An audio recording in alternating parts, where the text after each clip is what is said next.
All right, so more about me.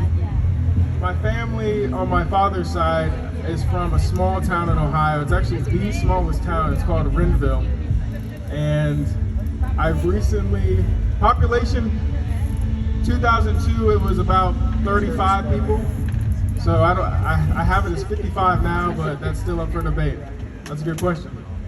So Dad and I visited Rendville last April, and this is a poem kind of reflecting on that journey that me and him took. My favorite. This is called, actually this one's a different one, you haven't heard this one. Similar though. This one's called Scotch Hill. My grandfather's name was William. I don't know if anyone called him Will, but according to my dad, he always went by Bill. And he was born in Ohio in the smallest town, a place called Rendville, not very renowned. So I'm from Ohio, and that's where most of my family is still. Random fact, Dad and me, we both like hot pickles, sour, sweet, and dill. My name is technically Philip, but I go by Ty.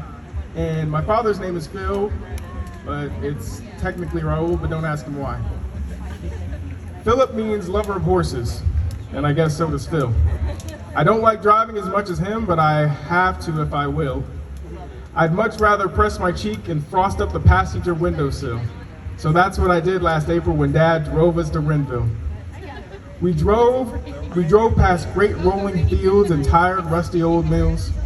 On our way down south, we drove past the Appalachian foothills. When we got to Rendville, I quickly realized it was about as big as a pill.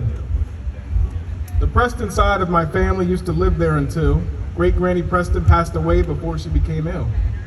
So Great-Aunt Hazelnut, footed the bill and moved all the Prestons off of Preston Hill. And if you ever go downtown to Rendville, it's at the foot of all the town's camel hump hills. There's only about 55 people who live there by some force or by will. And from downtown, Dad and I followed the country bird's high soaring trill as it flew up over the dirt road on Scotch Hill. A sense of adventure, which before has gone unfilled.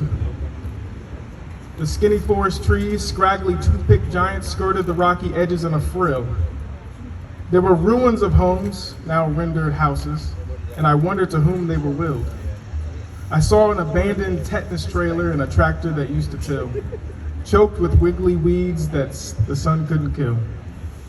I saw a cat with scabs and wounds that looked like a fish's gill. I felt bad I didn't give it a bowl of water. I didn't have anything for it to be filled with. When we arrived at the crest of the hill, I saw a skimpy cemetery, shrimpy like krill. With ancient talking tombstones the wind had tipped over and spilled. I reached out to touch the gritty letters made by some handheld drill. I crossed to the edge of the cemetery's hill, looking down at the town that seemed too unalive to be real. It was once a black diamond on a coal-covered charcoal grill. Now the earth holds back bodies and brittle bones in a cool chill beneath the sagging grass spur on top of Scotch Hill. That's Ty Chapman, everybody. Thanks, Ty. Thank you. That's our next.